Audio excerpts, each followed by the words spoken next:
Compañeros, buenas tardes. El día de hoy les vamos a exponer Las Vanguardias, la poesía de vanguardia. Pero, antes de comenzar, los objetivos. Brevemente, bajaremos un poco el volumen por cuestiones para que se escuchen muy bien. Objetivos: conocer la poesía de vanguardia, ver una poesía que rompe con la estructura tradicional. Aquí veremos precisamente cómo es que la poesía puede ir incluso más allá de la métrica para expresar de una forma más visual el mensaje. Así que bueno, procedemos a comenzar. La poesía de vanguardia se ve en el contexto de guerras entre la Primera Guerra Mundial y la Revolución Rusa. Veremos que ocurre principalmente en Europa, aunque también ocurrió también un poco en Latinoamérica. Sin embargo, se da principalmente este fenómeno en Europa. ¿Por qué digo que esto también ocurre en Latinoamérica? Porque específicamente el creacionismo justamente viene de aquí. Y bueno, veremos en las vanguardias que tiene el futurismo, cubismo, dadaísmo, expresionismo, surrealismo y ultraísmo. ¿Por qué? ¿Qué quiere decir cada uno de estos? Futurismo busca romper con el pasado y se va más hacia cuestiones nuevas, experimenta bastante. Cubismo es aquel que forma con las letras, los versos, estas imágenes. Podemos ver un ejemplo de estos, son los caligramas. Dadaísmo, este es más de protesta, muestra todas las injusticias principalmente que ocurrieron en la Primera Guerra Mundial. Expresionismo, busca expresar todas las emociones más humanas, hacer al arte un poco más humano. Surrealismo, busca romper con la realidad y crear una nueva. Ultraísmo, va más allá de las acciones, es un poco más complejo, maneja más la complejidad. Y finalmente, creacionismo, que tiende a crear cosas nuevas. Incluso, por ejemplo, en uno de sus poemas, Vicente Huidobro crea nuevas palabras. Y bueno, veremos aquí algunas características de las vanguardias.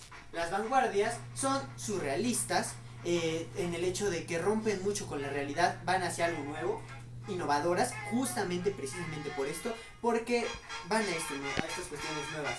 Lúdicas, porque juegan bastante con el lector y el poeta. En cierta forma se genera más una interacción. Libres, son totalmente libres, ya que van más allá de la métrica, buscan cosas nuevas. Breves, obviamente son breves, veremos justamente por ejemplo en los caligramas que pues son muy cortos, y esto es lo que nos lleva a que se expresa en manifiestos y revistas. Un manifiesto es como una hojita así, son muy cortos. Entre guerras ocurren, como ya les había comentado, entre la Primera Guerra Mundial y la Revolución Rusa, aunque también hay otros fenómenos que también ocurrieron durante esta etapa. Europea, precisamente como les comentaba, ocurre mucho en el continente europeo. Controversial, porque llamó mucho la atención a la gente, ya que pues ellos no estaban acostumbrados a este estilo de poesía. Entonces pues bueno, eso fue justo lo que les causó mucha controversia. Algunos decían que no estaba bien, otros decían que era una poesía muy interesante, más visual. Y pues bueno, fue muy controversial en su momento, llamó bastante la atención, incluso a la fecha. Y como les comentaba, es muy visual, juega mucho con las cuestiones que uno puede percibir. Veremos precisamente como les comentamos, principalmente en el cubismo, donde justamente en los versos se hacen figuras y es muy muy bonito. Y bueno, procedemos con el análisis de nuestro poema. Pero antes de esto, tenemos que dar un poco de contexto con respecto a nuestro autor. Así que hoy traje un invitado.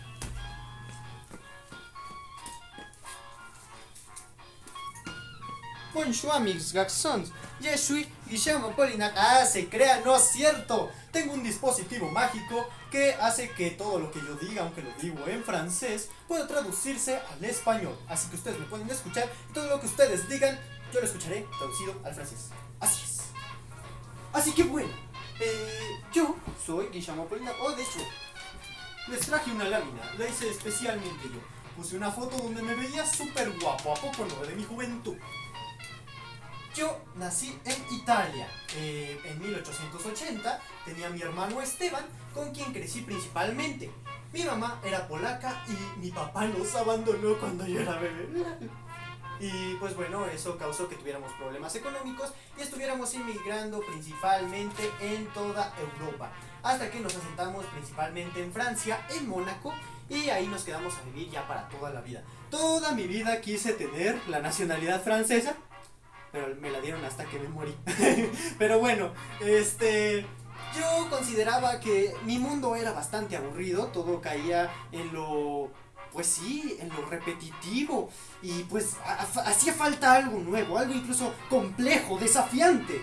Y entonces, por esas razones que yo empecé escribiendo, literatura erótica. Entre mis textos más destacados son Las 11.000 vergas de 1906 y 1907 y Las hazañas de un joven Don Juan. Hasta me traje los libritos, chéquense. Las hazañas de un joven Don Juan.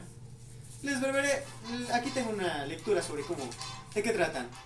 Un joven de 13 años que descubre el sexo en un hermoso castillo del siglo XVII.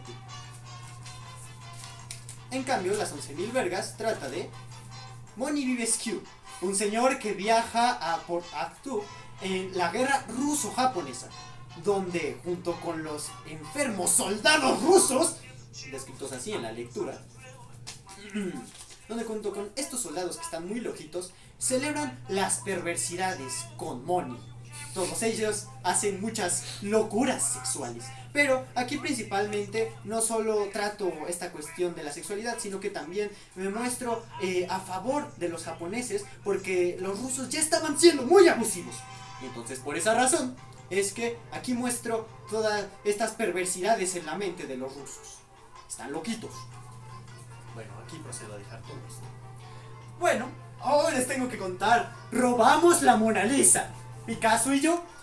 Bueno, en realidad no es que la hayamos robado como tal, es que en realidad nosotros antes, Picasso y yo habíamos robado unas estatuillas griegas de un museo. Y pues bueno, ocurre que estas las queríamos vender muy caro, pero el señor que nos las quería comprar no quiso comprarlas a ese precio, quería algo más barato. Y dice, no, son unas estatuillas bien bonitas, ¿cómo las quieres comprar a un precio barato? Entonces, como pues era algo que no nos pareció, pues no las quedamos. Pero ocurre que después pues no sabíamos qué hacer con ellas. Entonces pues las tiramos en un río. Y pues ya, y ahí se quedaron en el río. Y fin. Pero por este delito es que nos empezaron a acusar de habernos robado la Mona Lisa. Porque un día desapareció de un museo, así nomás porque sí. Del museo donde estaba, desapareció así nomás porque sí. Y pues bueno, pero éramos inocentes. Y prueba de ello es que después ese cuadro ya volvió a estar donde estaba. Y ya, ven, les digo, somos inocentes. Y entonces por esa razón es que pues ya, hasta ahí. Y entonces resultamos inocentes y fuimos libres. ¿Qué pasó después?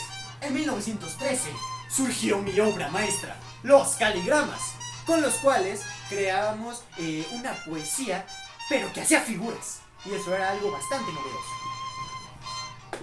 Más tarde, yo iniciaré en la Primera Guerra Mundial. Seré un soldado francés y durante esta etapa seguiré escribiendo todas mis obras de arte de los caligramas. Seguiré escribiendo bastantes libros. Incluso antes de irme a la Primera Guerra Mundial, escribí mi libro Alcohols, el cual era una serie de caligramas que yo le dedicaba a todas mis amantes. Y pues bueno, desafortunadamente me lastimé en la cabeza saliendo de la Primera Guerra Mundial a causa pues de unos disparos por ahí.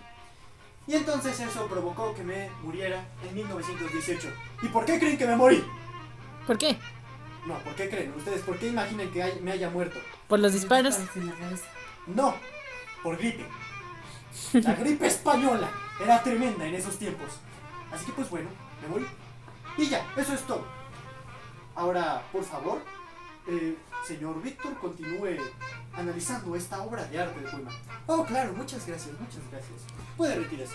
Gracias, yo me quedaré aquí viendo. Así que bueno, aquí Guillaume Apollinaire escribió: los reyes que mueren uno tras otro renacen en el corazón de los poetas. Es más, por eso les traje especialmente una réplica de seguramente uno de sus borradores durante la Primera Guerra Mundial. Entonces ahí es cuando se los voy a mostrar a los alumnos así. Está escrito en francés para que se vea incluso aún más realista. Qué bonito. Y bueno, aquí vemos. Siempre en un poema tenemos que analizar la forma y el fondo. La forma, versos libres, no hay sinalefas, no hay métrica, etc. Y los recursos que aprovecha es la rima y el sentido figurado. Como les comento, aquí vemos pues una poesía más libre que rompe bastante con la estructura tradicional de llevar una métrica, rimas, sinalefas, etc. Y el fondo. El fondo ocurre durante la Primera Guerra Mundial y retrata bastante la relación de reyes y poetas, cómo ellos podían seguir viviendo a través de las letras y versos de los poetas. Y es precisamente que se escribe toda esta cuestión, toda esta relación que hay entre un poeta, un rey, y pues ese aprecio, esa unión que nunca va a faltar entre reyes y poetas. Y pues ya, eso sería conclusión de mi exposición, pero antes de retirarnos, les trajimos una conclusión, reflexión final. Así que bueno, conclusión. Podemos tener poesías libres, visuales y diferentes. Reflexión final. El mensaje de la poesía va más allá de su métrica y de su estructura. Podemos tener una poesía más visual que incluso la hace más interesante. Y pues bueno, los invitamos cordialmente a leer más con respecto a esta poesía, ya que tenemos aquí grandes representantes de la poesía de vanguardia. Tenemos a Filippo Marinetti, Germán Cueto y Arqueles Vela, que tienen, Dios, poemas increíbles, juegan bastante con estos recursos que son futurismo, cubismo, dadaísmo, expresionismo, surrealismo y entre otros más. Juegan bastante con esto. Los invitamos cordialmente a leer todo esto, a explorar este mundo mágico. Y ya, muchas gracias. Yo soy Víctor Barrera y muchas gracias por su atención. ¡Bravo! Ahora sí, espacio para dudas.